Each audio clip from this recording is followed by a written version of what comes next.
Hi team, நம்ம ஸ்டோரில் வந்து பார்த்தீங்கன்னா வழக்கம் போல் பேர்டை ஃபேப்ரிக் கலெக்ஷன்ஸ் வந்திருக்கு. ப்ரீவியஸாக வந்து ஸ்டாக் இல்லாமல் இருந்தது, திரும்பவும் வந்து இதோட ஸ்டாக் வந்திருக்கு.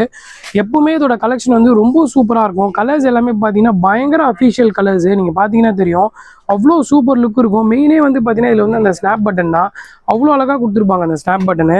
இதில் வந்து இந்த வாட்டி கலர்ஸ் பார்த்தீங்கன்னா அரௌண்ட் ஒரு 9 கலர்ஸ் கிட்ட வந்திருக்கு. எல்லாமே பாருங்களேன், அவ்வளோ சூப்பராக இருக்கும். இதில் மெயினே வந்து பார்த்தீங்கன்னா அந்த ரிப் மேட்ச் தான். ரிப் மேட்ச் வந்து ரொம்ப அழகாக வந்து பார்த்தீங்கன்னா அனிகோம் ஃபேப்ரிக்கில் பண்ணியிருப்பாங்க. பார்க்கவே அவ்வளோ கிராண்ட் லுக் இருக்கும். நான் வந்து எல் சைஸ் போட்டிருக்கேன். எல் சைஸோட ஃபிட்டிங் பாருங்கள், அவ்வளோ கேஷுவலாக செம்ம சூப்பராக இருக்குது. இந்த வாட்டி ஸ்டாக் நிறையவே வந்திருக்கு. மறக்காமல் எந்த கலர் பிடிச்சிருக்கோ அந்த கலர் ஸ்க்ரீன்ஷாட் எடுத்து அனுப்புங்க. டேரெக்டாக நம்ம ஸ்டோருக்கு வரவங்க டேரெக்டாக வந்து எடுத்துக்கலாம். இந்த மாதிரி அப்டேட்ஸ்க்கு நம்மளோட பேஜை வந்து ஃபாலோ பண்ணி வச்சுக்கோங்க. அப்போ தான் ரெகுலர் அப்டேட்ஸ் வரும்போதெல்லாம் உங்களுக்கு நல்லா தெரியும். சூப்பர் கலெக்ஷன் இந்த வாட்டி வந்திருக்கு. எல்லா கலர்ஸுமே பாருங்களா, அவ்வளோ சூப்பராக இருக்குது. இதோடைய ஸ்டெச் குவாலிட்டி காட்டுறேன் பாருங்கள். நான் உங்களுக்கு லைட்டாக தான் நான் ஸ்டெச் பண்ணுறேன். அதுவே பாருங்கள் எவ்வளோ குவாலிட்டி இருக்குது பாருங்கள். டேரெக்டாக நம்ம ஸ்டோருக்கு விசிட் பண்ணி பாருங்கள். சைஸ்